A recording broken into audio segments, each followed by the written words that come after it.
The metal tray clattered against the floor like a gunshot. Every head in the mess hall snapped toward the sound. Admiral Jessica Richards stood frozen, her coffee cup trembling in her hand, staring at the janitor who'd just dropped his mop bucket. Tom Harker wasn't moving. He was staring at the television mounted on the wall, where a news report showed grainy footage of a mountain operation from 15 years ago. The reporter's voice cut through the silence. The legendary Lone Eagle mission remains classified, but sources confirm only one operative survived. Tom's jaw clenched. The Admiral's eyes went wide. She'd just spent the last 10 minutes mocking this man's cute nickname. Now, watching his face drain of color, she realized she'd made a terrible mistake. Want to know what happens next? Drop a comment with your city so I can see how far this story travels, and hit that subscribe button because you won't believe where this goes. The mess hall at Naval Base Coronado had seen its share of legends walk through those doors. Men and women who'd earned their tridents the hard way, who carried scars that told stories their mouths never would. But on this particular Tuesday morning, Admiral Jessica Richards wasn't thinking about legends. She was thinking about her terrible, horrible, no-good coffee. "This tastes like it was filtered through a gym sock," she muttered, setting the cup down with more force than necessary. Lieutenant Commander Marcus Webb, her second-in-command, didn't look up from his tablet. "That's what you get for drinking the mess hall brew, Admiral. I keep telling you." Yeah, bring my own." Richards waved him off. "Where's the fun in that?" The morning briefing had run long and she was already behind schedule. A stack of performance reviews waited on her desk. A conference call with Pentagon brass loomed at 1400 hours. And somewhere in there, she needed to eat something that wasn't made of pure caffeine and regret. That's when she noticed him. The janitor. Tom Something was working his way down the line of tables with a mop and bucket, methodical as a metronome. She'd seen him around the base for months now, maybe longer. Quiet guy, kept to himself, did his job without fuss. Richards prided herself on knowing her people, but she had to admit the support staff sometimes blurred together. This guy, though, there was something about him. The way he moved, maybe. Economical, precise. Not the shuffle you'd expect from someone pushing a mop for minimum wage. "Hey!" She called out the word sharper than she'd intended. Tom Harker stopped mid-stroke, straightened, and turned to face her. His expression was neutral, but his eyes steel gray. She noticed held a wariness that seemed out of place for a simple janitor. "Yes, ma'am." "You prior service?" The question came out before she'd really thought it through. Something flickered across his face. "Yes, ma'am. Long time ago." "Branch." A pause. "Navy." Richards felt a grin tugging at her mouth. She was in one of those moods, the kind where her humor got a little sharp, a little too comfortable with rank. She'd been told it was a problem. She'd been told a lot of things were problems. "Let me guess," she said, leaning back in her chair. "You were a cook." "No, wait, yeoman." "Definitely a yeoman."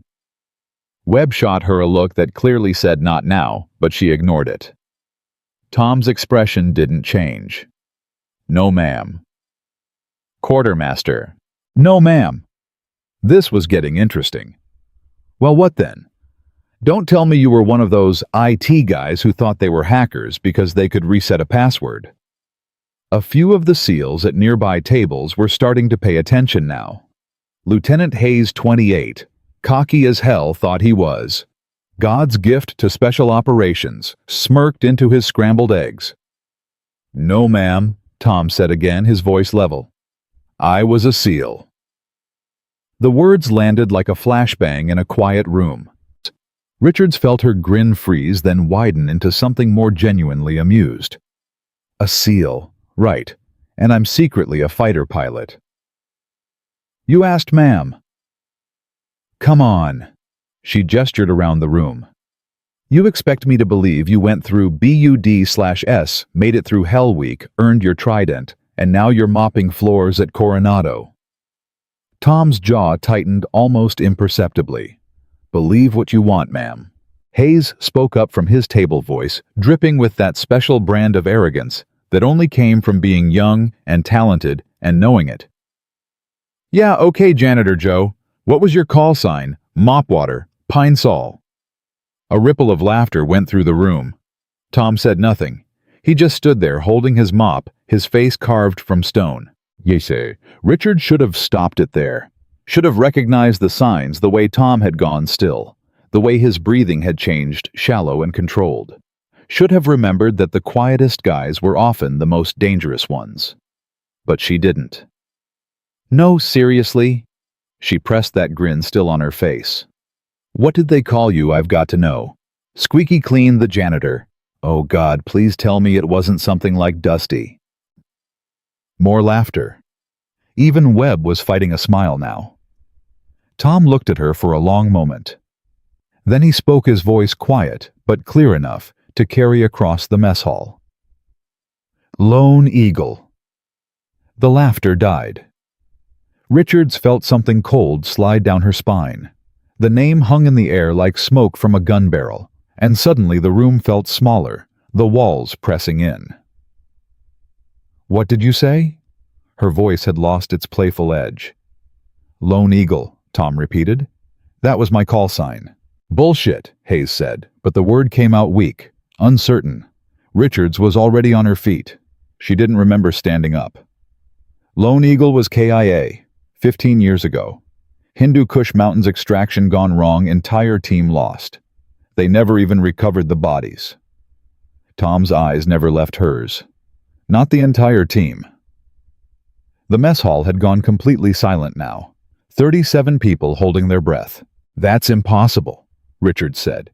But even as the words left her mouth, she was doing the math. The timeline.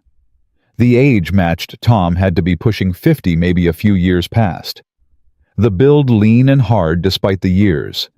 The way he carried himself, that economy of movement she'd noticed earlier. Oh God. "The operation was classified," Tom said quietly. "Still is mostly. We went in to extract a CIA asset from a Taliban stronghold, 16 of us. The intel was bad. It was a trap." Richards felt like she was watching this happen from outside her own body. She'd studied that mission at the War College. It was taught as a cautionary tale about the fog of war, about the limits of intelligence, about how even the best operators could be overwhelmed by circumstances beyond their control. It was also taught as a massacre. "They hit us before we even reached the target," Tom continued. His voice was steady, but there was something underneath it, something old and dark and barely contained. "RPGs, heavy machine guns, mortars. They knew we were coming, knew our route, our timing, everything." Webb had gone pale. "Jesus Christ." "Commander Bryant went down first," Tom said. "Then Petty Officers Diaz and Chen. We tried to establish a defensive perimeter, but there were too many of them. We called for extract, but the nearest support was 40 minutes out. We had maybe 5. Hayes had stopped smirking. Every SEAL in the room was leaning forward now, hanging on every word. Lieutenant Morris took a round through the throat, died calling in our position. Chief Warrant Officer Reynolds held the left flank until he ran out of ammo, then held it with his knife until they swarmed him. I watched Peterson and Williams make a run for higher ground. Watched them get cut down halfway there. Richards realized she was gripping the edge of the table hard enough to hurt. By the time the sun went down, it was just me and Sergeant Mills. He'd taken shrapnel to the leg, couldn't walk. We holed up in a cave and I went out to draw them off. Tom's voice had gone flat mechanical. "Told him I'd come back for him. Told him to hold on." "Did he?" The question came from somewhere in the room. Richards couldn't tell who'd asked. Tom shook his head once sharp. "I was gone 3 days, moving at night, hiding during the day. Picked them off one by one. 37 confirmed kills. When I finally made it back to that cave, Mills was gone. They'd found him. What they left behind." He stopped, swallowed hard. "I made it to the extract point on the 4th day. Alone, hence the call sign." The silence was absolute. Richards felt like she'd been gutted, She'd spent 10 minutes mocking a man who'd watched his entire team die, who'd spent 3 days in enemy territory hunting and being hunted, holding on to the slim hope that he could save just one man, and failed. "Why?" The word came out as barely a whisper. "Why are you here? Why are you mopping floors?" Tom's mouth twisted into something that might have been a smile, but wasn't. "Because my wife died 6 years ago. Cancer. Left me with a daughter who needed her father more than the Navy needed another broken operator. So I took an early retirement, collected my pension, and got a job that lets me be home every night by 6. He picked up his mop bucket. "If you'll excuse me, Admiral, I've got 3 more floors to clean before lunch." Tom turned and walked away, his footsteps echoing in the silent mess hall. Every eye followed him until he disappeared through the double doors. Richards sat down heavily. Her coffee had gone cold. "Admiral," Webb said carefully, "I think, don't." She held up a hand. "Just don't." Hayes was staring at the doors where Tom had exited, his face ashen. "I called him Janitor Joe." "Yeah," Richards said. "You did." She pulled out her phone, fingers moving on autopilot as she accessed the classified database. It took 3 layers of security clearance, but finally the file appeared. Operation Avenging Eagle. Hindu Kush Mountains. Date matched. Outcome catastrophic failure. 16 operators, lost 1 survivor. She scrolled down to the survivor's name. Chief Petty Officer Thomas James Harker. Call sign Lone Eagle. There was a photo attached, Tom 15 years younger in full battle dress, the trident gleaming on his chest. His eyes held the same wariness she'd seen earlier, but there was something else there too. Something that was gone now. Hope, maybe. Richards kept reading. Silver star. 2 bronze stars. Purple heart with 3 clusters. A commendation list that read like a greatest hits album of valor and sacrifice.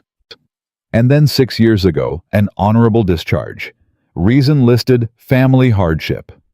She looked up to find the entire mess hall staring at her.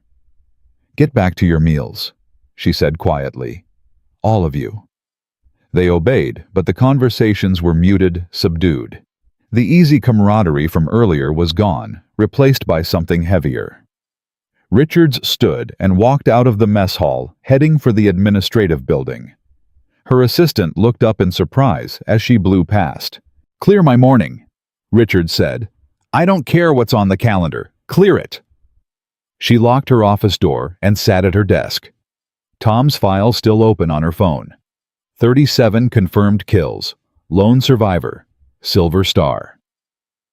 And she'd laughed at him. The intercom on her desk buzzed. "Admiral, you have that Pentagon call in 10 minutes. "I said clear it." "But ma'am." "That's an order." Silence. Then, "Yes, ma'am." Richards leaned back in her chair and closed her eyes. In her mind, she kept seeing Tom's face as he'd said those words. Lone Eagle. The weight they carried. The history. The shame hit her like a physical thing. She'd been an admiral for 3 years now. Commanded SEAL teams across 2 theaters, put her life on the line more times than she could count, earned respect through blood and sweat and sheer stubborn refusal to quit.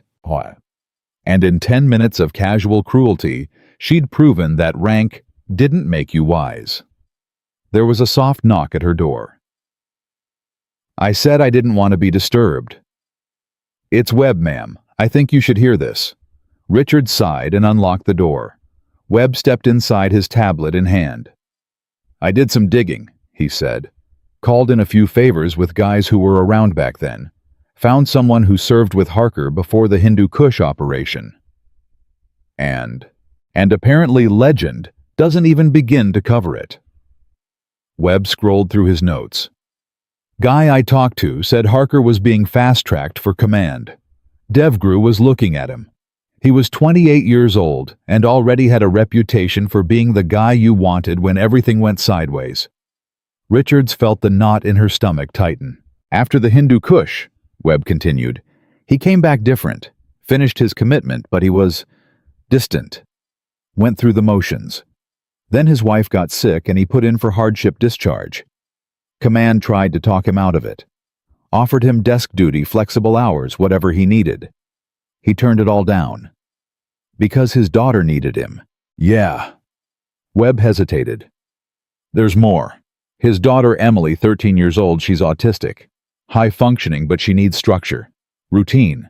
Her mom's death hit her hard. Harker apparently decided that the only thing that mattered was being there for her. Every day. No deployments, no overnight ops, nothing that would disrupt her stability. Richards pressed her palms against her desk. So he took a janitorial job. It's more than that, ma'am. He could have gotten contractor work, maybe trained recruits, something that used his skills. But those jobs have irregular hours, potential for travel. He chose mopping floors because the shift is 8 to 4 Monday through Friday. He's never late, never calls in sick, never causes problems. He's invisible. By choice. By necessity. Webb corrected gently. His daughter is his mission now. Everything else is just noise. Richard sat with that for a long moment. Then she opened her desk drawer and pulled out a folder, her own personnel file. Inside was a photo of her son killed in a training accident 7 years ago. He'd been 19. She'd responded by throwing herself into work, climbed the ranks, made admiral, proved that nothing could break her. But she'd never had to choose between duty and family. The choice had been made for her. Tom Harker had chosen. Get him up here, she said quietly. Webb shifted uncomfortably. Ma'am, I don't think... That wasn't a request, Commander. Find him. Bring him to my office. And Webb... Yes, ma'am. Tell him... She paused, choosing her words carefully. Tell him the Admiral requests the honor of his presence. Worded exactly like that. Webb studied her for a moment, then nodded. Yes, ma'am. He left, and Richards was alone with her thoughts and the ghosts of 37 dead operators who'd been brave enough to die for their country. And one who'd been brave enough to live for his daughter. 23 minutes passed before Webb returned. Richards spent every second of it staring at that photo in Tom's file, trying to reconcile the warrior in the image with the man who'd been mopping her floor an hour ago. The knock came soft but firm. Come in. Webb entered first, and behind him Tom Harker. He'd cleaned up, washed his hands, straightened his work shirt, but he still carried that careful neutrality in his expression. A man who'd learned to make himself small in a world that had once known him as larger than life. Mr. Harker, Richards said, standing. Thank you for coming. Didn't know I had a choice, ma'am. His voice was even no accusation in it, just fact. You don't. She gestured to the chair across from her desk. Sit. Tom remained standing. If this is about what happened in the mess hall, I didn't mean to cause a disruption. I can transfer to a different shift work, different buildings. Sit down, Chief. Yes. The rank hit him like a slap. His eyes widened fractionally, and for just a moment, muscle memory took over. His spine straightened, shoulders squared, and he moved to the chair with the crisp efficiency of a man who'd spent years following orders. Then he caught himself, and the moment passed. But he sat. Richards dismissed Webb with a nod. The door clicked shut, leaving them alone. I owe you an apology, she said. Tom's jaw worked. No, ma'am, you don't. The hell I don't. Richards came around the desk, leaned against it. I spent 10 minutes mocking you. Made you a joke in front of men who should have been standing at attention the moment you walked in that room. They didn't know. Because you didn't tell them. But I should have known better. Should have seen it. She crossed her arms. You move like an operator. Stand like one. I was too busy being clever to pay attention. Tom said nothing, just watched her with those gray eyes that had seen too much. Richards took a breath. I read your file, all of it. The Hindu Kush operation, the Silver Star citation, everything that came after. She paused. Your daughter, Emily. Something flickered across his face, protective fierce. She's got nothing to do with this. She's got everything to do with this. You gave up a career that most men would kill for because she needed you. That's not weakness, Chief. That's strength I don't think I could have managed. Tom's hands tightened on the arms of the chair. Is that what this is? You want to tell me I made the right choice? Give me some kind of validation. I want to understand. Why? The word came out sharp. So you can feel better about what happened downstairs. So you can file me away as a nice story about sacrifice and move on with your day. Richards felt the hit land. Maybe. Probably. I don't know. She pushed off the desk, moved to the window. I lost my son 7 years ago. Training accident. He was a Marine, wanted to be recon. I threw myself into work after that. Climbed ranks, took every assignment, proved I was too tough to break. She turned back to face him.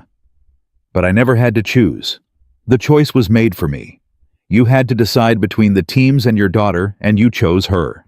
I need to understand how you did that. Tom was quiet for a long moment. When he spoke, his voice had lost its edge. It wasn't a choice. Not really. Explain that to me. He leaned back in the chair, eyes distant. After the Hindu Kush, I came back wrong. Everyone kept telling me I was a hero, that I'd survived against impossible odds. But all I could see were the faces of the men I'd left behind. Mills especially. I promised him I'd come back. Promised. You tried. I failed. The words were flat final. I stayed in because it was all I knew. The teams were my family, my identity. But I was going through the motions. Then Sarah got sick. He swallowed hard. Stage 4 pancreatic cancer. 6 months from diagnosis to... He couldn't finish. Richards waited. Emily was 7. She didn't understand why her mom was getting weaker, why she couldn't play anymore. Autism makes change hard for her. Routines matter, predictability matters, and her whole world was falling apart. Tom's voice cracked slightly. Sarah made me promise before she died, made me swear I'd be there for Emily, every day. Not some of the time, not when I could fit it in between deployments, every single day. So you walked away. Mem, I ran to the only thing that mattered. My team was gone, my wife was dying, but my daughter, she was right there needing me. That wasn't a choice.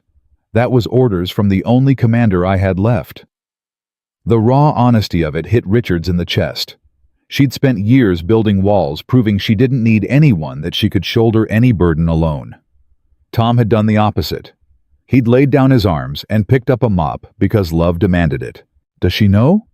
Richards asked quietly. Emily, does she know what you were... Tom shook his head. She knows I was in the Navy. She's seen a few photos, knows I got some medals. But the details, the operations, the call sign, no. She doesn't need that weight. She needs a dad who makes her breakfast, helps with homework, and doesn't wake up screaming from nightmares anymore. Do you wake up screaming? A ghost of a smile crossed his face. Not as much. Took years, but being present for her, being stable, it gave me something to anchor to. A mission that wasn't about killing or surviving, just about showing up. Richards moved back to her desk, sat down. Command tried to keep you, offered accommodations. They did. Desk job at Coronado, regular hours, the whole pitch. But it wasn't enough. Emily needed routine, and military life doesn't do routine. Something always comes up, emergency drills, surprise deployments, security situations. I couldn't risk it. He met her eyes. So I found a job where the worst emergency is a backed-up toilet, and I'm home by 4:30 every single day. I eat dinner with my daughter. I help her practice social interactions. I read to her before bed. That's my operation tempo now. The phone on Richards's desk buzzed. She ignored it. The men downstairs, she said.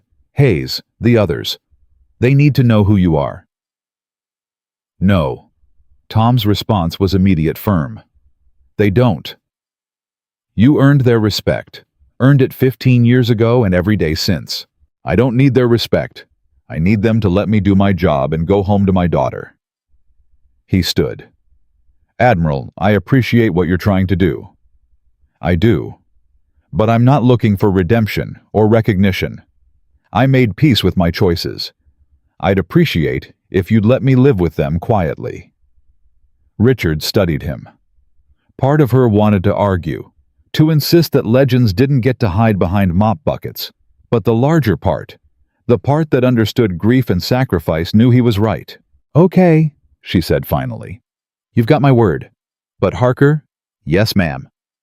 If you ever need anything, anything at all, for you, for Emily, you come to me. That's not optional. That's an order from your admiral. Something in his expression softened. I haven't been a chief in 6 years. Once a SEAL, always a SEAL. The trident doesn't come off just because you chose a different mission. She stood, extended her hand. Thank you for your service, all of it. Tom hesitated, then took her hand. His grip was firm, calloused from work that had nothing to do with warfare. Thank you for understanding, ma'am. He turned to leave. Harker. He paused at the door. For what it's worth. Richard said, Mills would be proud. They all would be. You didn't abandon the mission. You just found a new one worth fighting for. Tom's shoulders tightened. He didn't turn around, didn't speak. Just nodded once and walked out. Richards sat alone in her office for a long time after he left. The Pentagon call she'd canceled was probably causing headaches up the chain of command. The performance reviews on her desk weren't getting any younger. But none of it seemed to matter much. She picked up her phone, pulled up that photo of her son again. 19 years old, cocky grin, whole life ahead of him. Gone in an instant because a training exercise went wrong. She'd never forgiven herself for not being there. For being deployed when he died, for choosing duty over the 1,000 small moments that might have mattered. Tom Harker had made a different choice. The intercom buzzed. Admiral, I have Commander Webb asking if you're ready for the afternoon briefing. Richards glanced at the clock. Somehow 2 hours had passed. Send him in. Webb entered carrying his tablet and a cautious expression. How'd it go? He asked me to leave him alone. And you're going to? Richards considered the question. Yeah, I am. But I want you to do something for me. Name it.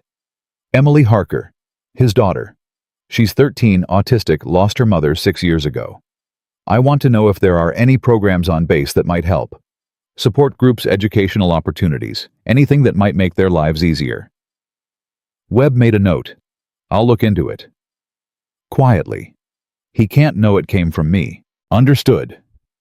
Webb hesitated. For what it's worth, ma'am, I think you handled this right.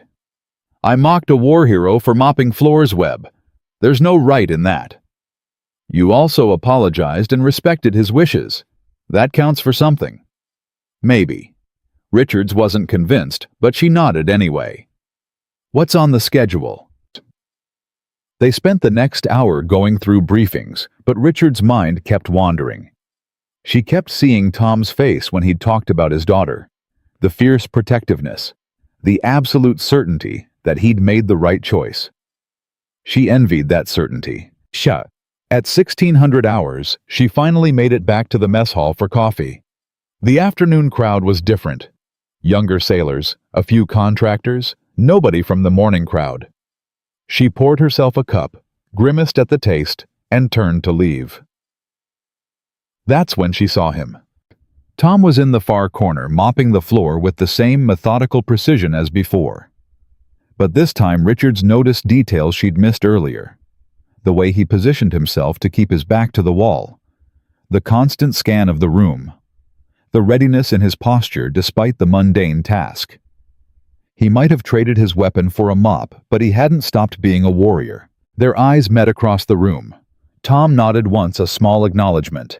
Richards returned it, then left him to his work.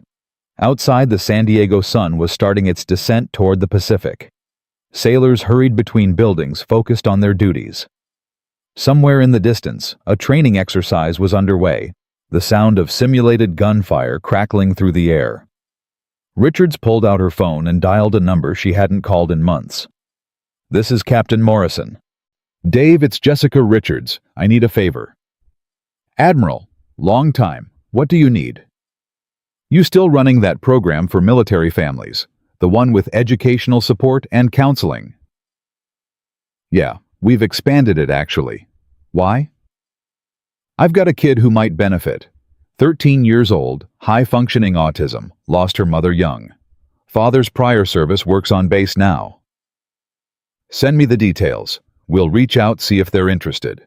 It needs to come from you, Dave, not from me. The father's private about his past. He can't know I was involved. Morrison was quiet for a moment. This about that thing this morning. I heard there was some kind of situation in the mess hall. News traveled fast on a military base. Something like that. Consider it done.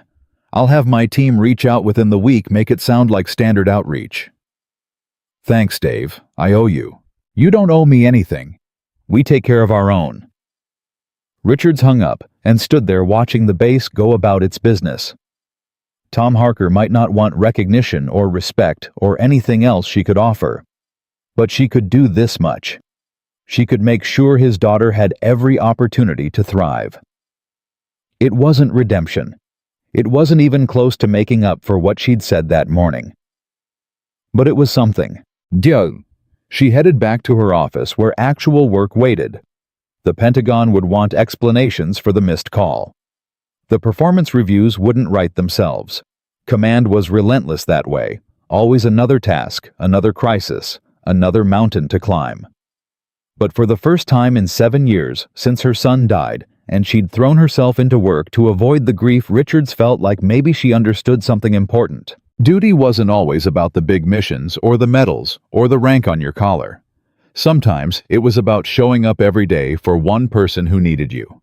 Sometimes the bravest thing you could do was choose love over glory. Tom Harker had figured that out 6 years ago. Richards was just now catching up. She sat at her desk and pulled out a blank sheet of paper. Started writing, crossing out writing again. After 20 minutes, she had what she wanted. A letter of commendation for the base commander's review.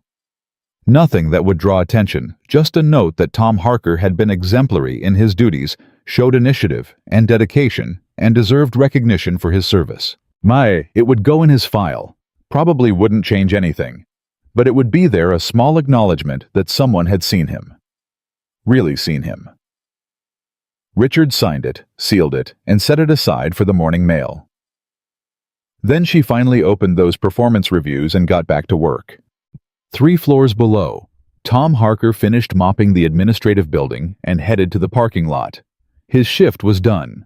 His daughter would be getting home from school in 45 minutes, and he'd promised to help her with a science project.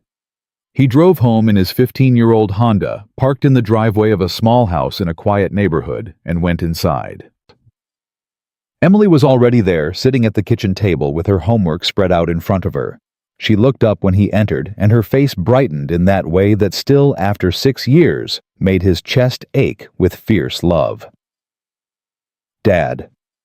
You're early. Traffic was light. He kissed the top of her head. How was school? Good. We're studying photosynthesis. I need to build a model of a plant cell. Sounds like a job for tonight, but first, how about a snack? They fell into their routine apple slices with peanut butter, a glass of milk, 20 minutes of decompression time before tackling homework. Emily told him about her day in careful detail, and Tom listened with the full attention he'd once reserved for mission briefings. This was his life now. No adrenaline, no firefights, no brothers in arms counting on him to make the impossible shot. Just a man and his daughter building a plant cell out of styrofoam and pipe cleaners. Whoa. And Tom Harker wouldn't trade it for anything in the world. The call came at 2:17 in the morning, 3 weeks after the mess hall incident. Tom jerked awake, hand already reaching for a weapon that hadn't been on his nightstand in 6 years. His phone buzzed against the wood screen, glowing in the darkness. Unknown number. He let it ring. Wrong number, spam, didn't matter. Emily was asleep down the hall and nothing else was worth. It rang again. Same number. Tom picked up, voice rough with sleep. Yeah. Chief Harker. A woman's voice, crisp and official. This is Lieutenant Commander Sarah Chen, Naval Special Warfare Command. I apologize for the hour, but we have a situation that requires your immediate attention. Every muscle in Tom's body went rigid. I'm retired. I'm aware. This isn't a recall. But we need your expertise on a matter that... She paused. Sir, I need you to come to Coronado. Now. This is not optional. Tom's mind raced through possibilities. What kind of situation? I can't discuss it over an unsecured line. A car will be at your house in 20 minutes. Please be ready. I have a daughter. I can't just... We've arranged for a specialist to stay with her, fully vetted, background checked. She'll be there in 15 minutes. Chen's voice softened slightly. Mr. Harker, if this wasn't critical, we wouldn't be calling. Admiral Richards personally requested you. The line went dead. Tom sat in the darkness, heart hammering against his ribs. This was wrong. Everything about this was wrong. He'd built a life specifically designed to avoid this exact scenario, the late-night calls, the sudden deployments, the chaos that came with being a SEAL. But Richards had requested him personally. Nante. He moved on autopilot, pulling on jeans and a shirt. Checked on Emily, still asleep, curled up with the stuffed dolphin Sarah had given her years ago. He left a note on the kitchen table, simple and clear, the way Emily needed. Had to go to work early. Miss Karen will be here. I'll be home soon. Love, Dad. The doorbell rang at exactly 2:30. A woman in her 50s stood on the porch, credentials already out. Mr. Harker, I'm Karen Phillips, DOD Family Services. I'll be staying with Emily until you return.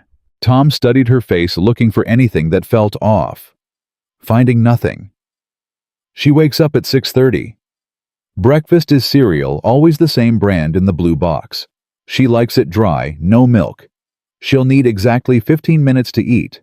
Then she needs to brush her teeth for 2 minutes. There's a timer in the bathroom. School bus comes at 7:45. If anything changes in the routine, she'll get anxious. Call me immediately. I have all the details, sir. We'll be fine. Maui. A black SUV pulled up to the curb. Tom looked back at his house one more time, then climbed in. The driver didn't speak during the 30-minute drive to Coronado. Tom didn't ask. His mind was already shifting into old patterns, threat assessment scenario, planning the cold clarity that came when the mission parameters were unknown. They bypassed the main gate, went through a security checkpoint Tom had never seen before. Underground parking. Elevator that required a keycard and biometric scan. When the doors opened, he was in a hallway he didn't recognize. Commander Chen was waiting. She was younger than he'd expected, maybe 35, with the sharp eyes of someone who'd seen combat. Chief Harker, thank you for coming. Didn't seem like I had a choice. You didn't. She started walking.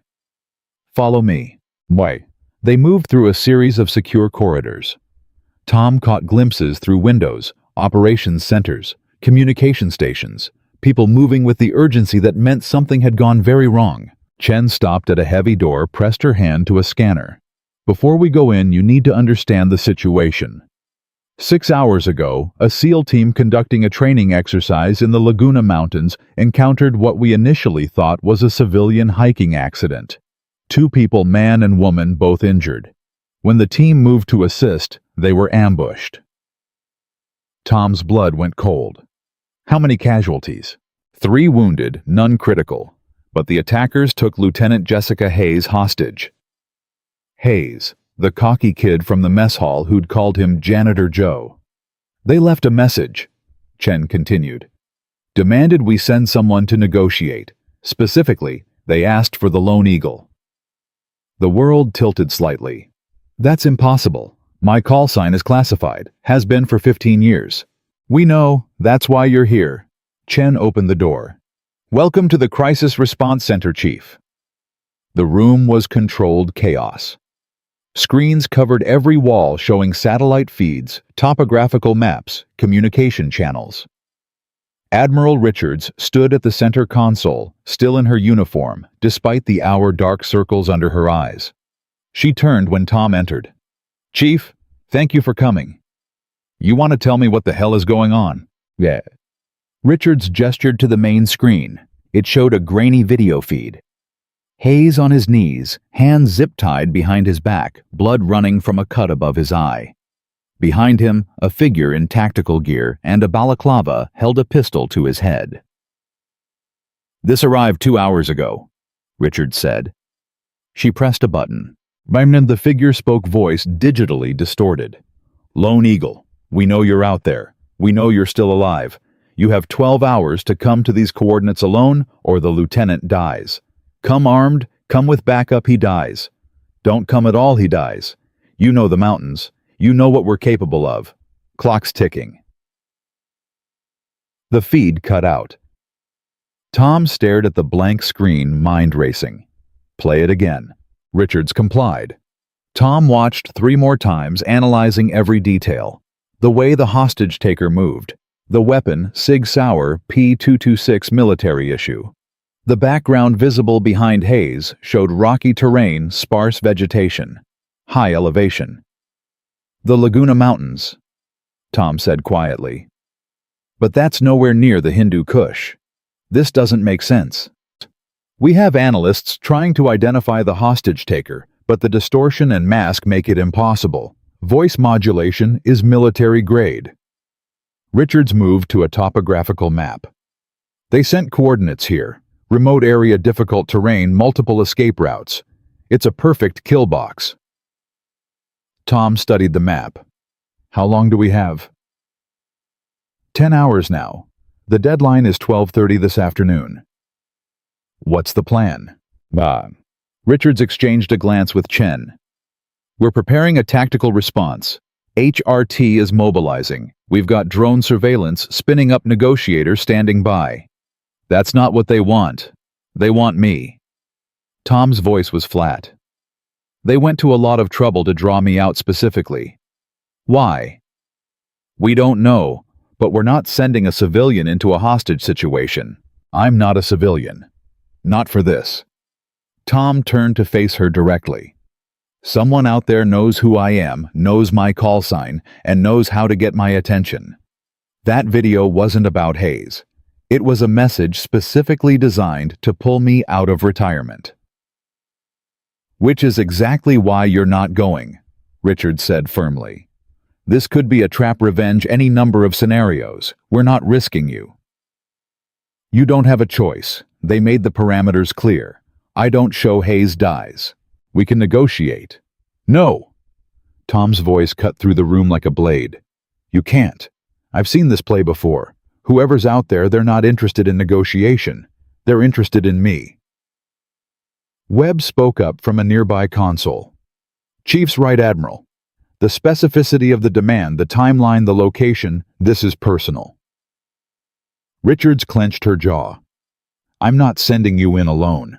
You're not sending me anywhere. I'm volunteering." Tom moved to the map, traced the route with his finger.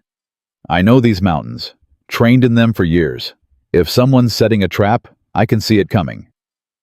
And if you can't, then Hayes definitely dies, and probably me too. But at least we tried." He looked at her. "You brought me here because you knew what I'd say. You knew I wouldn't walk away from this." Richards was silent for a long moment. Finally, she nodded. "Gear up. You've got 8 hours before you need to be in position." Tom followed Chen to an equipment room. She pulled out tactical gear, body armor, communications equipment, medical supplies. "What weapons do you want?" "None." She stopped. "You're going into a hostile situation unarmed. They said come armed, he dies. I'm taking them at their word." Tom checked the body armor, lightweight, flexible, designed for mobility over protection. "I need a knife, concealed, and a backup comm unit they won't find in a standard pat-down." Chen studied him for a moment, then nodded. "I'll set it up." While she worked, Tom sat down and pulled out his phone. 6 missed calls from Karen Phillips. He dialed back. "Mr. Harker, Emily's awake. She's asking for you." Tom checked his watch. 5:15. She'd woken up early, probably sensed something was wrong. "Put her on." A moment later, Emily's voice came through tight with anxiety. "Dad, where are you?" "Hey, sweetheart. I had to come to work early. Remember Miss Karen? She's going to stay with you today." "You're never gone this early. Something's wrong." Tom closed his eyes. She could read him better than any enemy ever had. "Something came up at work. I need to take care of it. But I promise I'll be home as soon as I can." "You promise?" The word stuck in his throat. He'd made that promise to Mills 15 years ago in a cave in Afghanistan. Promised he'd come back. Broke that promise. "I promise it," he said anyway, because what else could he say? "Okay. I love you." "I love you too, Em, so much." He hung up before his voice could crack. Chen returned with the equipment. A small blade in an ankle sheath virtually undetectable. A comm unit the size of a pencil eraser embedded in a false filling in his back molar, activated by tongue pressure, virtually impossible to find without dental x-rays. "You've got full satellite coverage," she said. "We'll have eyes on you the entire time. If things go sideways, HRT can be there in 12 minutes. If things go sideways, 12 minutes is 11 minutes too late." Tom finished gearing up. "What do we know about Hayes?" 28 Hotshot thinks he's invincible. Sound familiar? Tom almost smiled. "Yeah, I was him once." "He's also the one who mocked you in the mess hall, called you Janitor Joe." "I know. And you're still going in for him." Tom looked at her. "That's what SEALs do. We bring our people home, all of them, even the stupid ones." Richards appeared in the doorway. "We've got movement on the satellite feed. Someone's at the coordinates already setting up."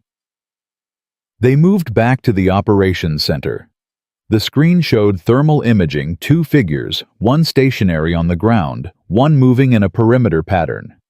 The guard was professional, methodical. Former military, definitely. "Can you get a facial recognition?"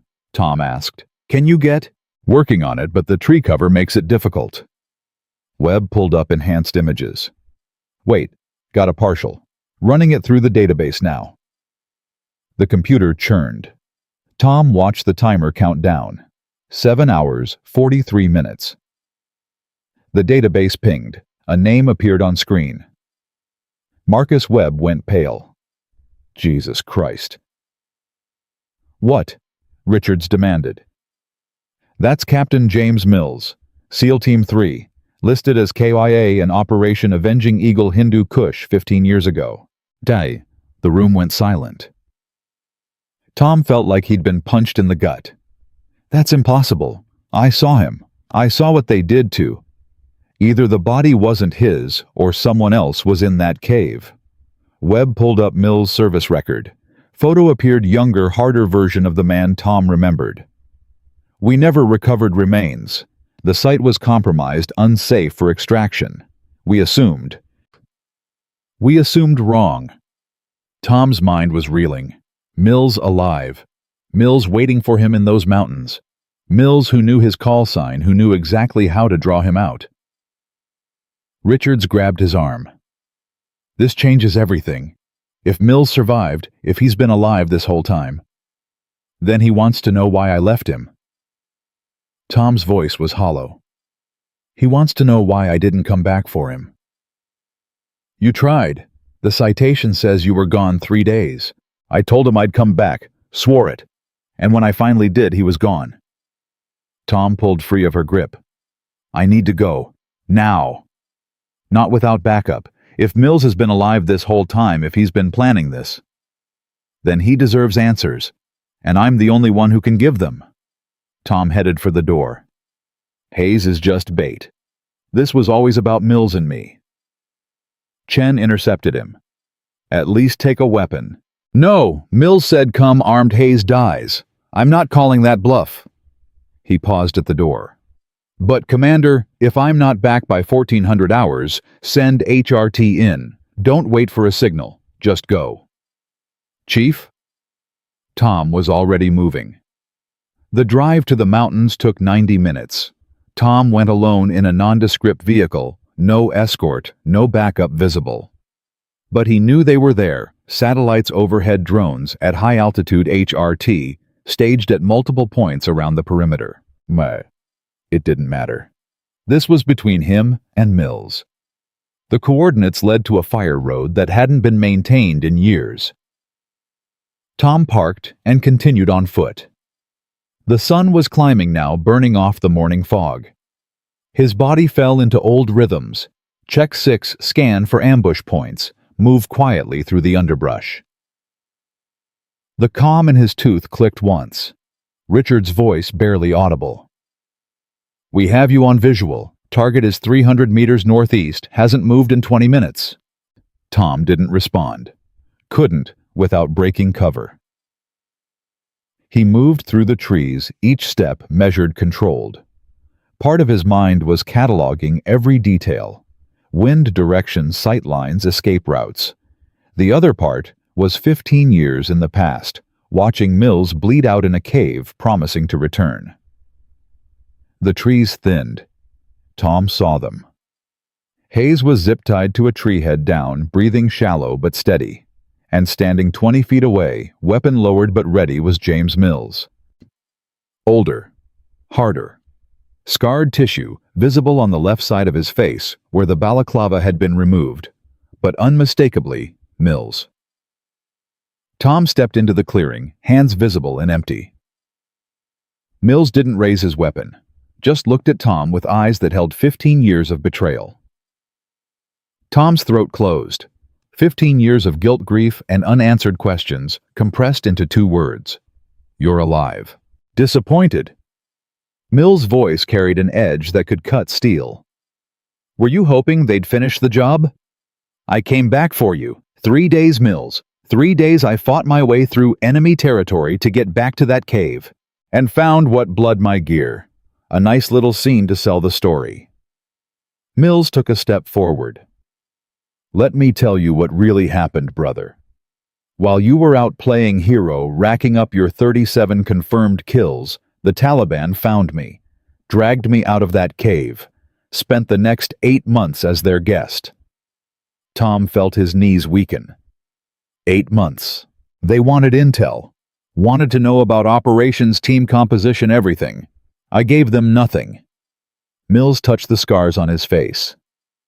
"This was just the beginning, but I held out because I believed. Believed my team would come. Believed you would come.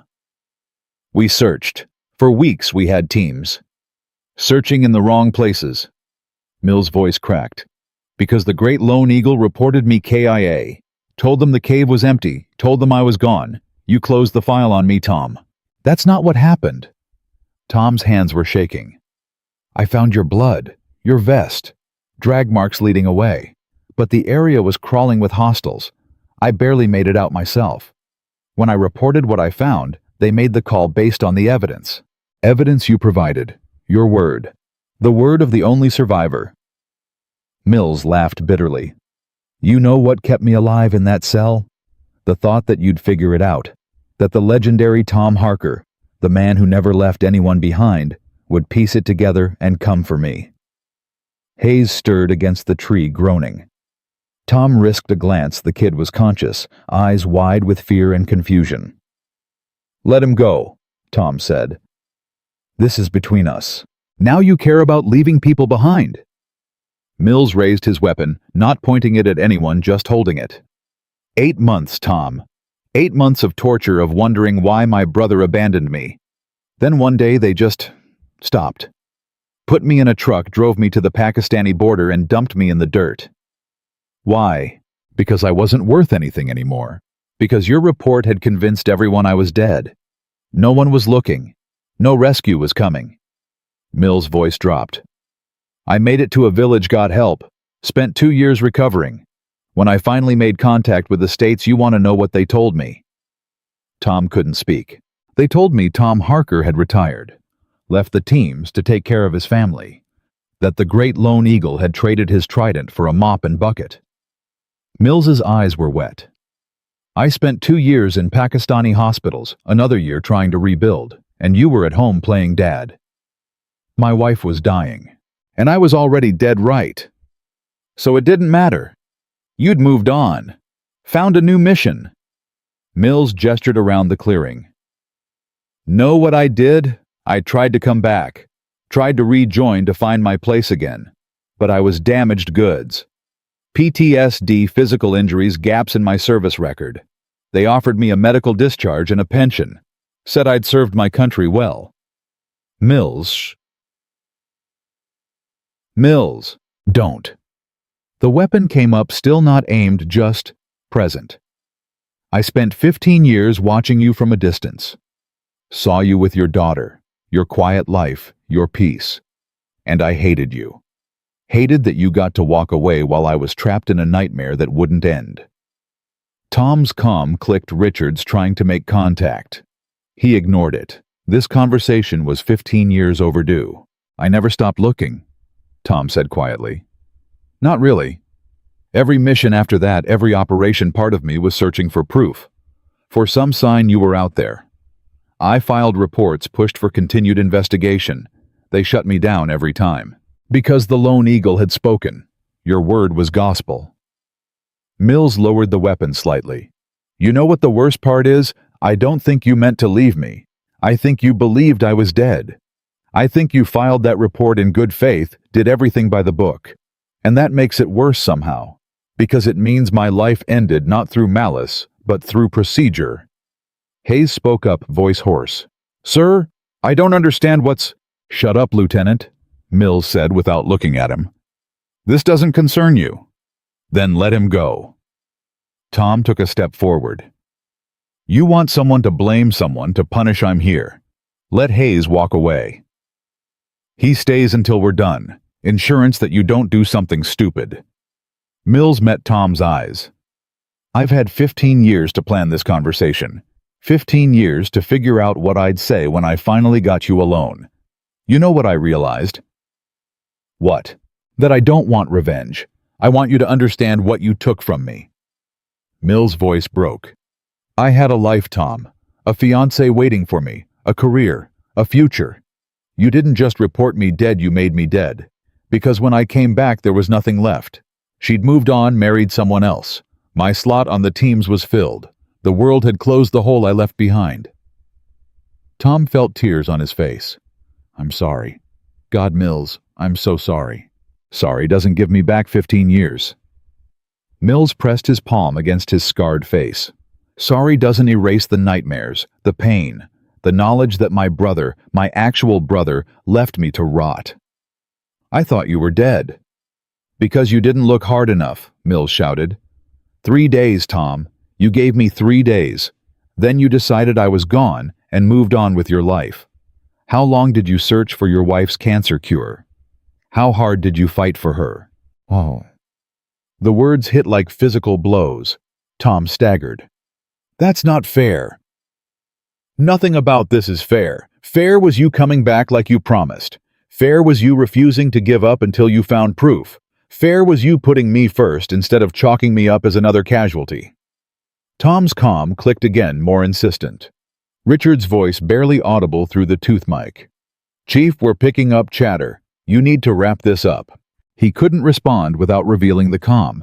Couldn't break this moment even if he wanted to. What do you want from me? Tom asked. Tell me what I can do to make this right. Mills laughed, the sound broken and terrible. You can't make it right. That's the point. There's no mission to complete here, no objective to achieve. I just needed you to know. Needed you to carry this weight like I've been carrying it. Consider it done. I'll carry it for the rest of my life. Tom spread his hands. But please let Hayes go. He's just a kid who made a mistake. Doesn't deserve to die because of something between us. A mistake. Mills glanced at Hayes. He called you Janitor Joe, mocked you in front of your peers, and you're defending him. Because he didn't know any better. Because holding grudges destroys the person holding them more than the target. Tom took another step. I know something about that. I've spent 15 years holding on to guilt that's been eating me alive. It hasn't brought you back, hasn't changed what happened. It's just made me hollow. You don't look hollow.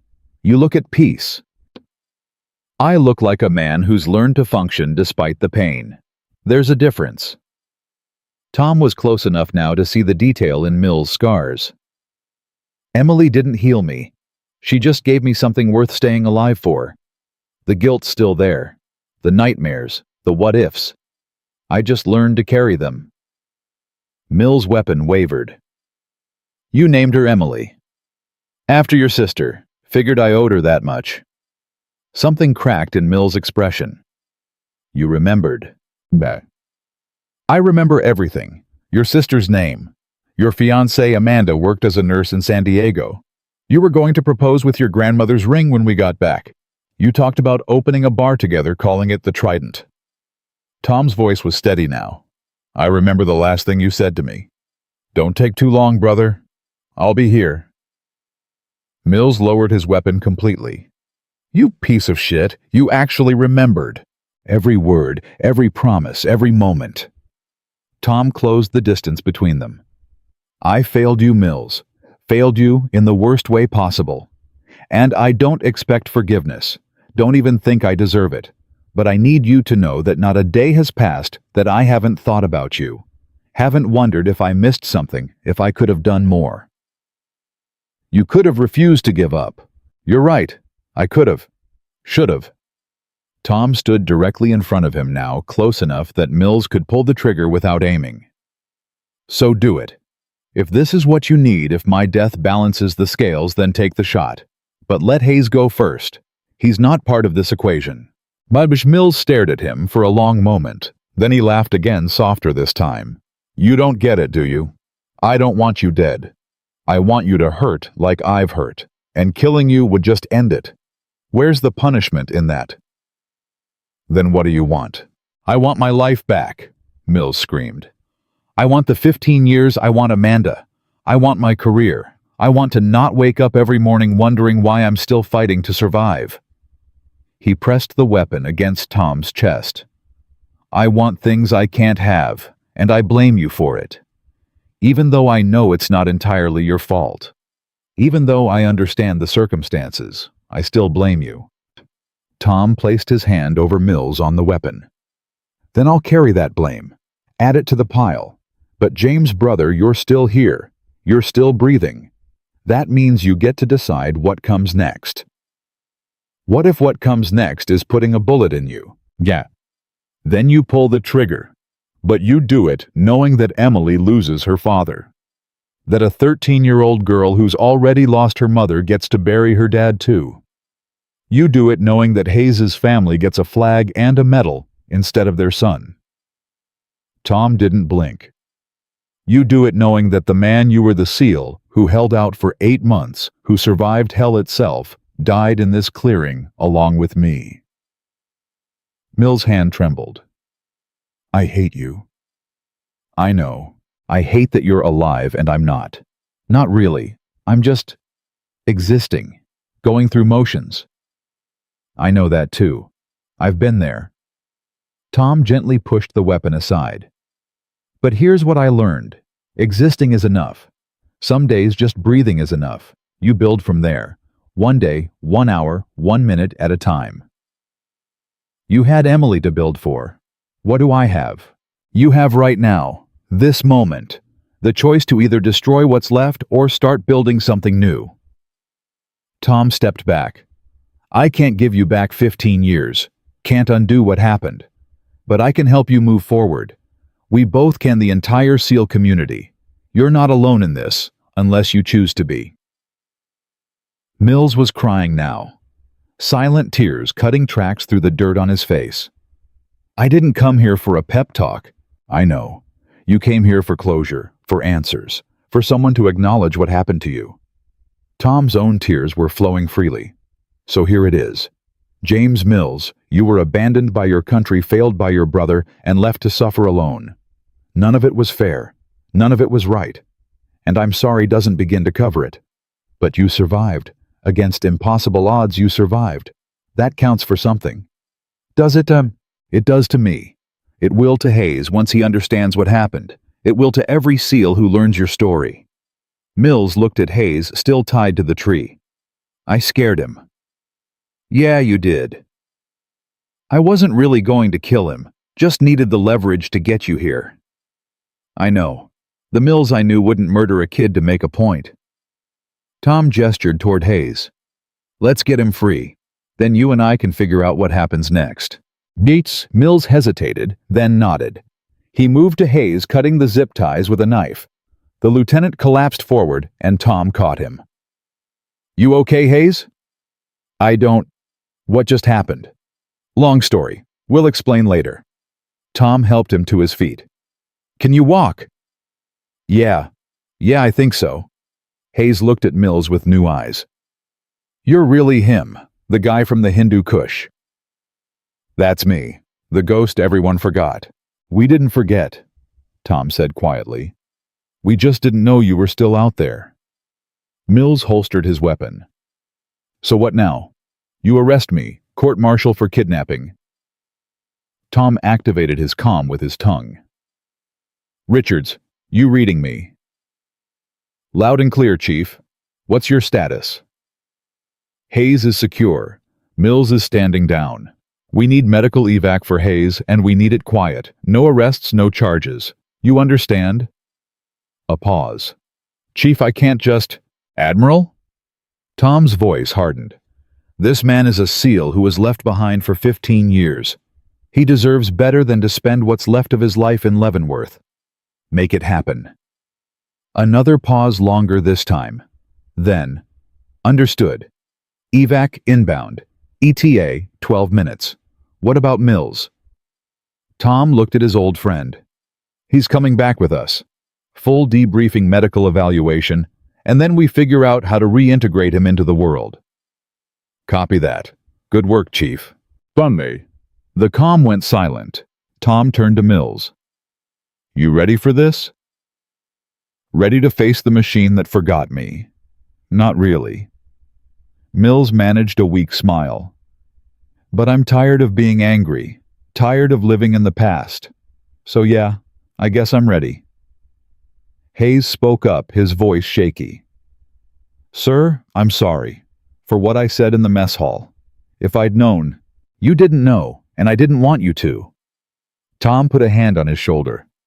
But you know now, and you're going to carry this story, Lieutenant. You're going to make sure no one else gets left behind. That's your mission from here on out. Yes, sir. The sound of rotors echoed through the mountains. 2 helicopters appeared over the ridge, one medical, one tactical. They landed in a clear area 50 meters away. Medics rushed to Hayes, checking him over despite his protests. Richards emerged from the tactical bird, her expression unreadable as she approached. Captain Mills, she said formally. Welcome home. Mills laughed bitterly. Home, right, because this feels so welcoming. It's not perfect. The system failed you catastrophically, but we're going to try to make it right. She gestured toward the helicopter. We've got people standing by to help. Medical, psychological, legal, whatever you need.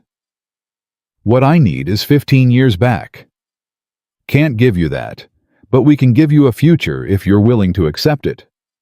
Mills looked at Tom. You trust her. With my life. More importantly, with my daughter's life. She's one of the good ones. Then I guess I don't have much choice. Mills started toward the helicopter, then stopped. Tom? Yeah. I'm still angry, still hurt, still blame you for a lot of this. I know. But thanks for coming, for not giving up on me this time. Tom's throat was too tight to speak. He just nodded. Mills boarded the helicopter. Richards turned to Tom. You did good work here, Chief. I did what I should have done 15 years ago. Fought harder. Refused to give up. Tom watched the helicopter lift off. He's going to need support. Real support, not just the standard debrief and discharge. He'll get it. I'll personally make sure of it. She paused. And Tom, you need support too. What happened here, what you learned, that's not something you process alone. I've got Emily. You've got more than that now. You've got a community that owes you a debt. Use it. She headed back to the tactical helicopter. Come on, let's get you home to your daughter. The flight back to Coronado was quiet. Tom stared out the window, watching the mountains give way to desert, then city. His phone had 17 missed calls from Karen Phillips. He'd call her from the base, explain he was on his way. When they landed, Webb was waiting with a vehicle. "I'll drive you home, Chief. Thanks." They rode in silence for a while. Then Webb spoke. "Hayes is going to be fine. Shaken up, but fine. He asked me to tell you something." "What's that?" "He said he'll never call you Janitor Joe again. Said he'll make sure everyone knows who you really are." Tom smiled faintly. "That's the last thing I want." Too late. Word's already spreading. By tomorrow, every SEAL on base will know the story. Great. There goes my quiet life. Was it ever really quiet, or were you just hiding? Webb glanced over. "You're Lone Eagle, Chief. That doesn't go away just because you're mopping floors." "It has to, for Emily's sake." "Maybe. Or maybe Emily deserves to know her father is a hero." Tom didn't answer. He was thinking about Mills, about 15 years of pain that could have been avoided with better procedures, better follow-up, better refusal to accept the easy answer. He was thinking about Hayes, young and cocky, and now carrying the weight of a story that would change him. He was thinking about Emily waiting at home, probably worried sick despite Karen's best efforts. And he was thinking about himself.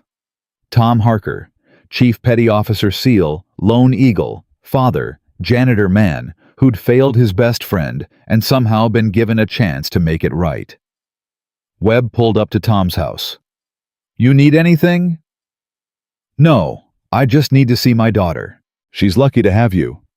Tom climbed out of the vehicle. "I'm lucky to have her." He walked to the front door, key in hand. Before he could unlock it, the door flew open. Emily stood there, eyes red from crying, and threw herself into his arms. "You promised," she sobbed. "You promised you'd come home." Tom held her tight, feeling her shake against him. "I know, I'm sorry. I'm so sorry. I thought something happened. I thought you were gone like Mom. I'm here, I'm right here." He carried her inside, nodding thanks to Karen, who was gathering her things.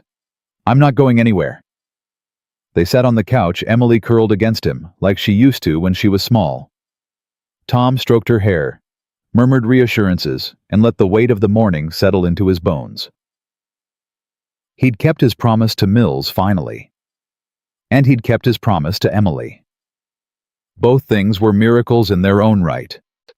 Later that evening, after Emily had finally calmed down and fallen asleep on the couch with her head in his lap, Tom's phone buzzed. Richards. "Chief, sorry to bother you at home, but we need to talk about tomorrow." Tom carefully extracted himself from under Emily, covered her with a blanket. "What about tomorrow?" "Mills is asking for you. Won't talk to the psychologists, won't cooperate with the medical team. Just keeps asking when you're coming back." Tom rubbed his face. "I've got Emily. I can't just bring her." The words hung in the air. "Admiral, I don't think that's appropriate. She doesn't need to see. She needs to see her father being who he really is. And Mills needs to see that you meant what you said about building something new." Richards's voice softened. "Tom, he's drowning. You're the only lifeline he's got right now. I wouldn't ask if it wasn't critical." Tom looked at his daughter, peaceful in sleep. Thought about Mills alone in some medical facility, trapped between past and present. Thought about the choice he'd made 6 years ago to put family first. "Tomorrow's Saturday," he said finally. "I'll bring her in the morning. But Richards, if this goes wrong, if she gets scared or overwhelmed, then you leave immediately, no questions asked." She paused. "Thank you." Tom hung up and sat in the dark, watching Emily breathe. She'd been through so much already, losing her mother, adjusting to a new normal, learning to navigate a world that didn't always understand her. Was it fair to add this weight to her shoulders? But then he thought about what Webb had said. Maybe Emily deserved to know her father was a hero. Maybe hiding his past wasn't protecting her.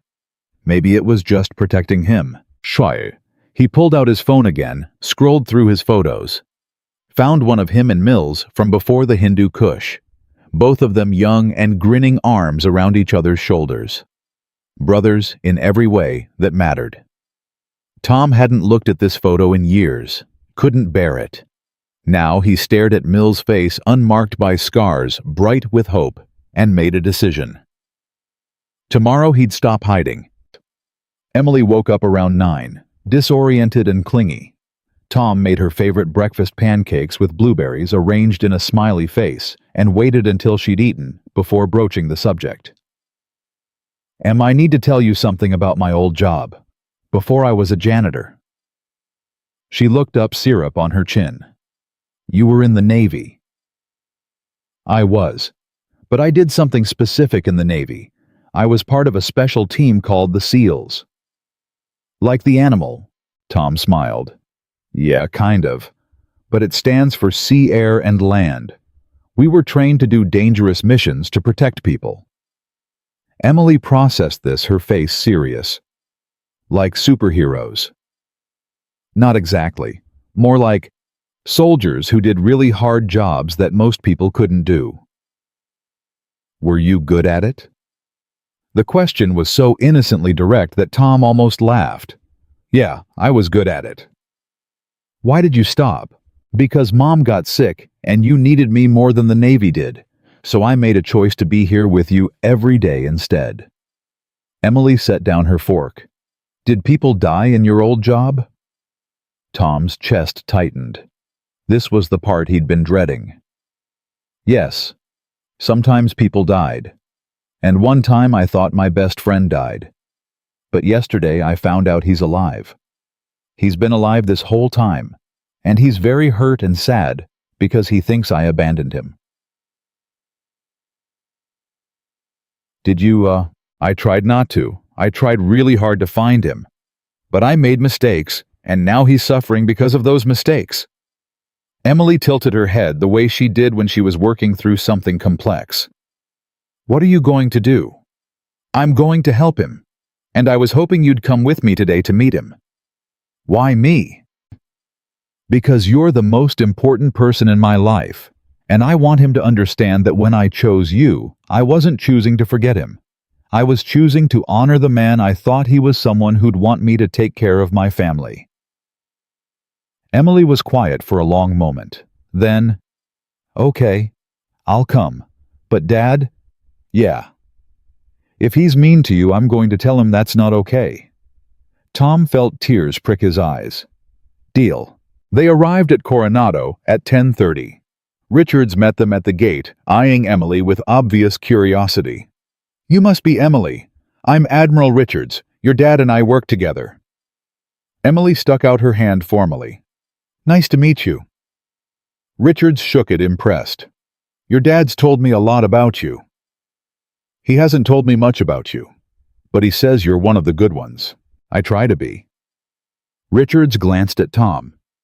Mills is in the medical building, 3rd floor. I've cleared the area. It'll just be you 3. Take as long as you need. Tom took Emily's hand.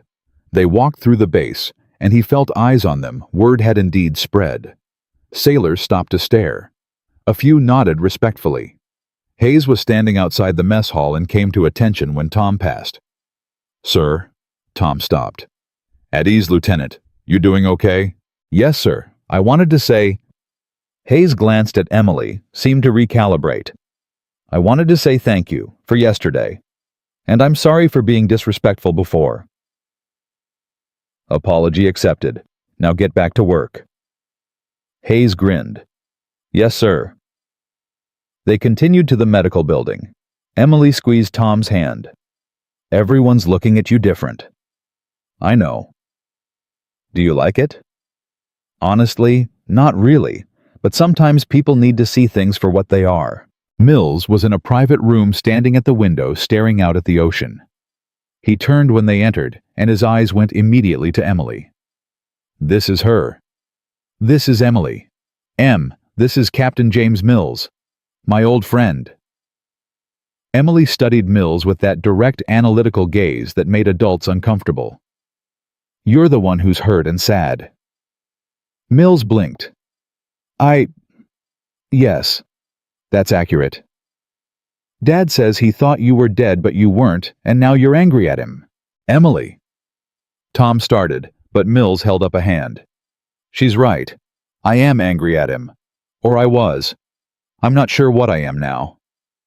Emily let go of Tom's hand and walked closer to Mills. "Dad cries sometimes at night. I hear him. He has bad dreams about his old job. He thinks I don't know, but I do." Tom felt his face flush. It's true," she said matter-of-factly.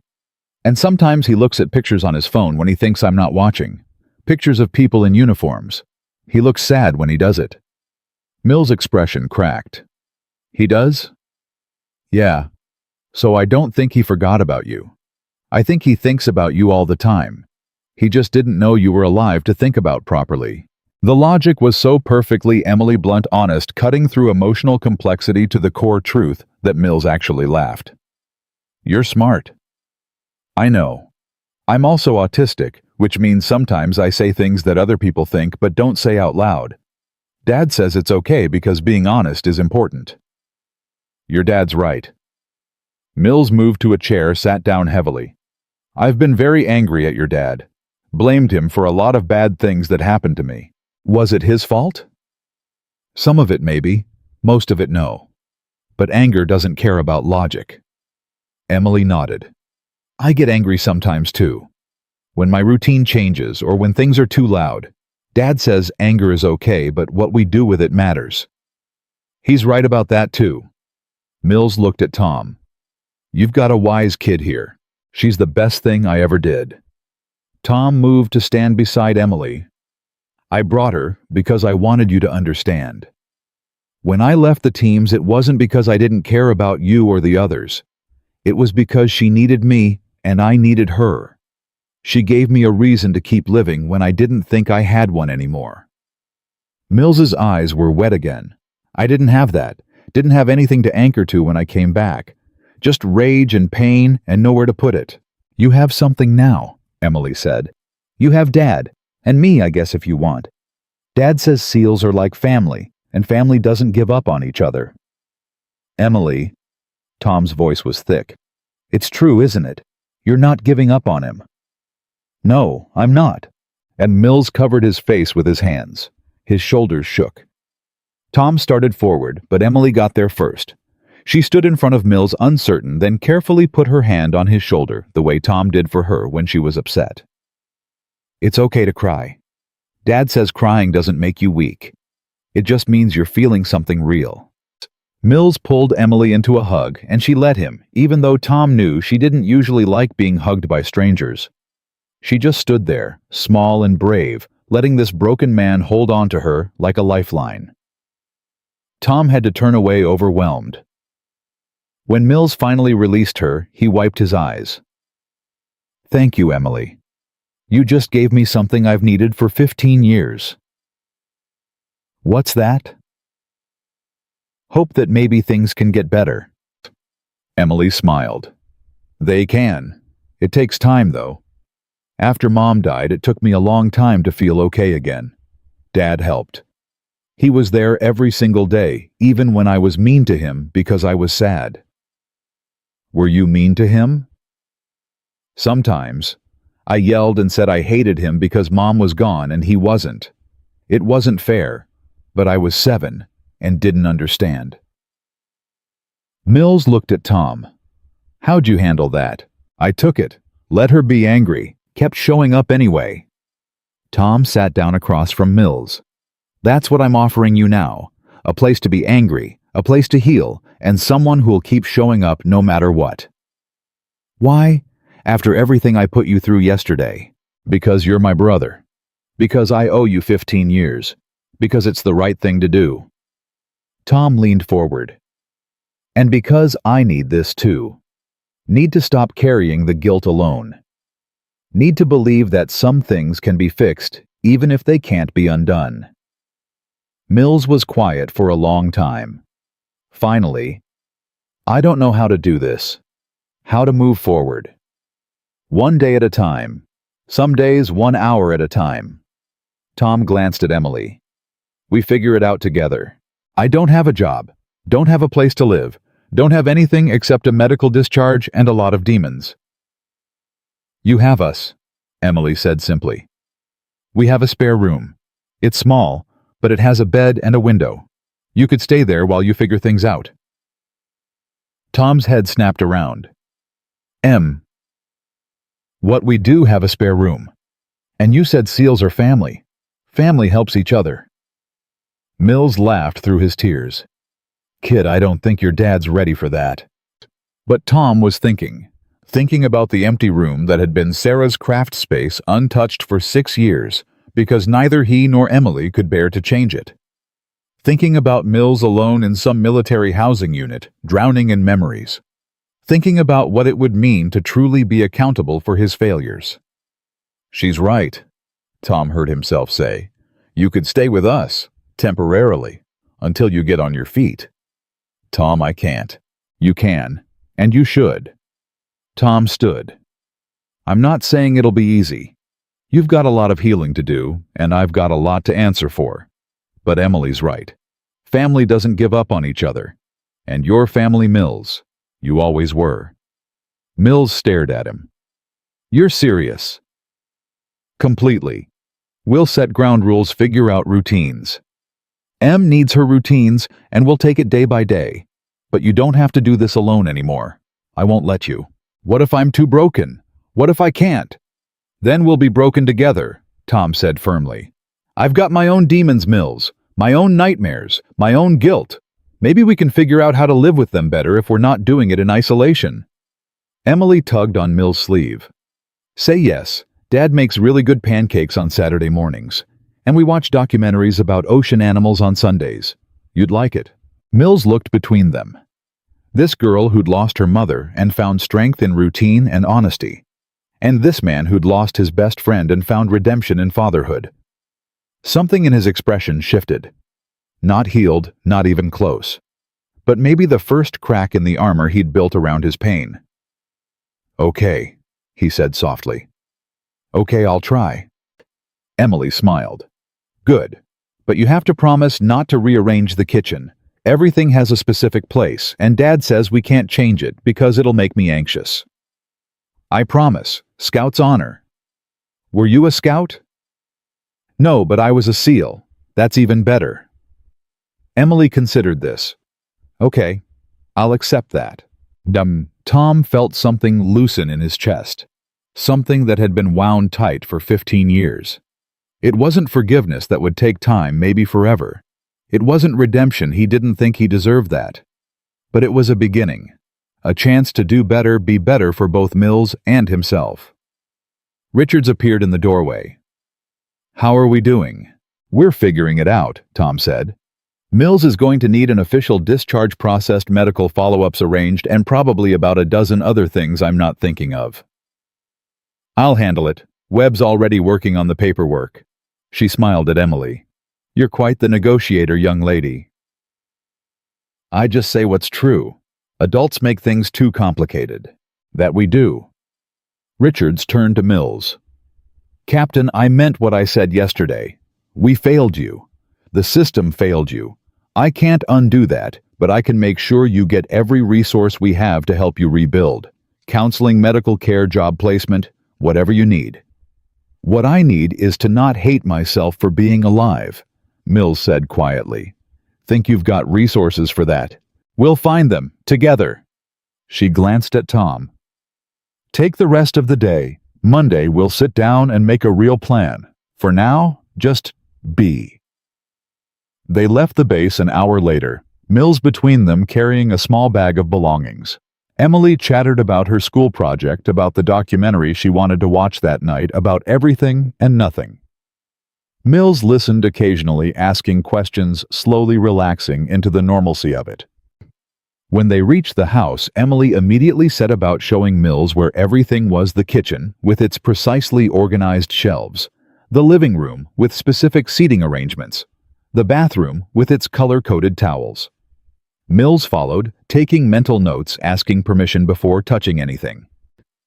Tom stood in the doorway of Sarah's old craft room, looking at the dust-covered sewing machine, the boxes of fabric, the half-finished projects she'd never completed. He'd avoided this room for 6 years, kept it exactly as she'd left it, a shrine to a life cut short. "We can move me into military housing," Mills said from behind him. "I don't need to take her space." "It's not her space anymore. It's just space." Tom stepped inside, opened the curtains. Sunlight streamed in, illuminating dust motes. She'd want it used. Want someone living in it, instead of it being a museum to grief. "You sure?" "No, but I'm doing it anyway." Tom turned to face Mills. "That seems to be my specialty lately. Doing things I'm not sure about because they're the right thing to do. For what it's worth, I think Sarah would be proud of you. You never met her. Didn't need to. Emily's a reflection of both of you, and that kid is special. Sarah must have been something else." Tom smiled. "She was. Stubborn, brilliant, patient beyond measure. She saw the best in everyone, even when they couldn't see it themselves." He looked around the room. "She'd like you, I think. Would have called you out on your bullshit and then made you dinner." "Sounds like my kind of person." Yay. They spent the afternoon clearing the room. Emily helped carefully packing Sarah's things into boxes labeled in her neat handwriting. She didn't cry, just worked methodically, occasionally holding something up to share a memory. "Mom made this blanket for my 5th birthday. She said the colors reminded her of the ocean." Mom always hummed when she sewed. Dad said it was the most peaceful sound in the world. "Mom told me that being different isn't bad. It's just different. And different is what makes people interesting." By evening, the room was transformed. Clean sheets on the bed, empty closet ready for Mills' few belongings, curtains open to let in light. It wasn't Sarah's space anymore. It was something new. Mills stood in the doorway looking overwhelmed. "I don't know what to say." "Don't say anything. Just try to sleep tonight without nightmares." Tom put a hand on his shoulder. "We'll be right down the hall if you need anything." That night, after Emily was asleep and the house was quiet, Tom sat on the back porch with a beer he wouldn't finish. Mills joined him after a while, carrying his own bottle. They sat in silence for a long time, listening to crickets and distant traffic. Finally, Mills spoke. "I'm sorry, for yesterday, for scaring Hayes, for putting you through that. I wasn't thinking clearly." "You were thinking plenty clearly. You just needed someone to see your pain." Tom took a sip of beer. "I'm sorry, too. For not fighting harder to find you. For accepting the easy answer. For moving on with my life while you were still trapped in hell. We're quite the pair. 2 broken operators trying to figure out how to be human again. At least we're trying." Mills was quiet for another moment. "Tell me about her. Sarah. What was she like?" So Tom did. Talked about how they'd met at a friend's barbecue, how she'd challenged him to a game of darts and destroyed him. How she'd laughed at his cocky confidence and then agreed to dinner anyway. How she'd stood by him through deployments and nightmares and the aftermath of the Hindu Kush. How she'd faced her diagnosis with courage that made his own seem insignificant. "She made me want to be better," Tom said finally. "Not perfect, just better than I was yesterday. And when she died, I thought that part of me died too. Then I realized Emily needed that version of me, the one trying to be better. So I kept at it. Some days I failed. Some days I barely managed. But I kept trying. That's all any of us can do, I guess." "Yeah, that's all any of us can do." "Yeah, that's..." They finished their beers in comfortable silence. Inside the house creaked and settled. Somewhere down the hall, Emily was dreaming. In the spare room, sheets waited on a bed for a man learning to hope again. It wasn't perfect, wasn't close to perfect. Mills had years of trauma to process. Tom had guilt that might never fully resolve. They had hard conversations ahead, setbacks waiting to happen, moments where the past would crash into the present. But they had this moment, this house. This fragile, uncertain beginning. And maybe that was enough. The next morning, Tom woke to the smell of coffee and pancakes. He found Mills and Emily in the kitchen working together. Emily was giving precise instructions on how to arrange blueberries into a proper smiley face, and Mills was following them with exaggerated seriousness. The eyes have to be exactly 3 blueberries apart, or they look weird. Roger that, 3 blueberries apart. What about the mouth? 7 blueberries in a curve, but they can't touch, or it looks like a blob.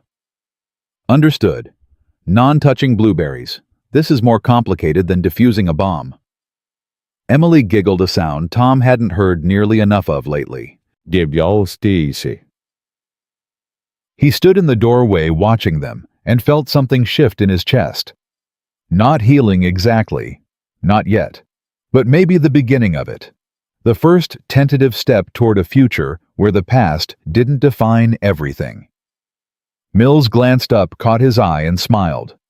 A real smile, the first Tom had seen since finding him in those mountains.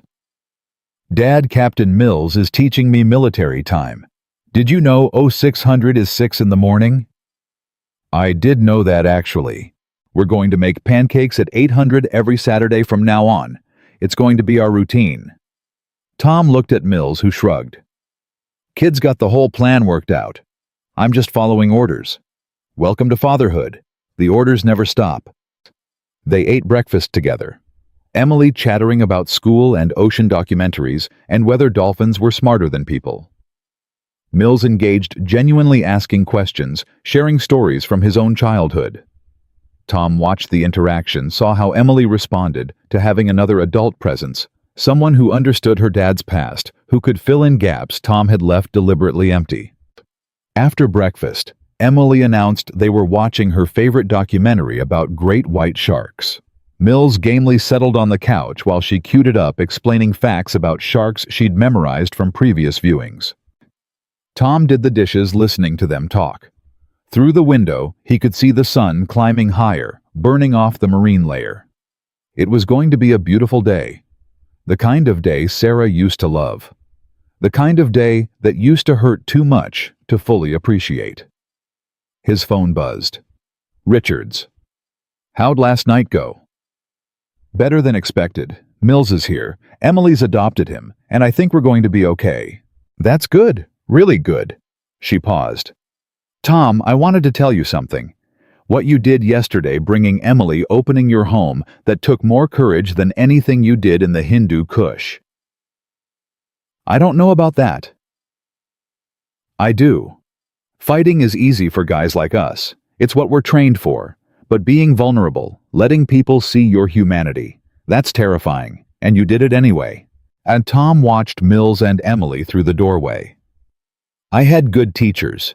Sarah taught me that strength isn't about being invulnerable. It's about being brave enough to let people in despite the risks. She sounds like she was an amazing woman. She was. And she'd be happy about this, I think. Happy that I'm not hiding anymore. Happy that I'm helping Mills. Happy that Emily's learning what real family looks like. For what it's worth, I'm proud to know you, Chief. Both the warrior you were and the man you've become. Thanks, Admiral. That means a lot. He hung up and joined them in the living room. Emily had paused the documentary to explain something about shark migration patterns. Mills was listening intently, asking clarifying questions that made Emily beam with pride. Dad, did you know sharks can detect electrical fields? They have special sensors called ampulli of Lorenzini. I did not know that. That's pretty cool. Captain Mills didn't know either. I'm teaching him. You're doing a great job. They settled in to watch Emily between the two men, narrating facts over the documentary's audio.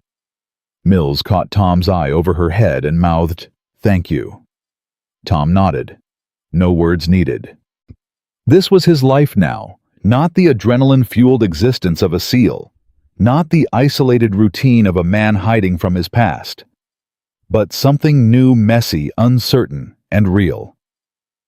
A life where pancakes were eaten at 800 hours on Saturdays. Where documentaries about sharks were mandatory Sunday viewing.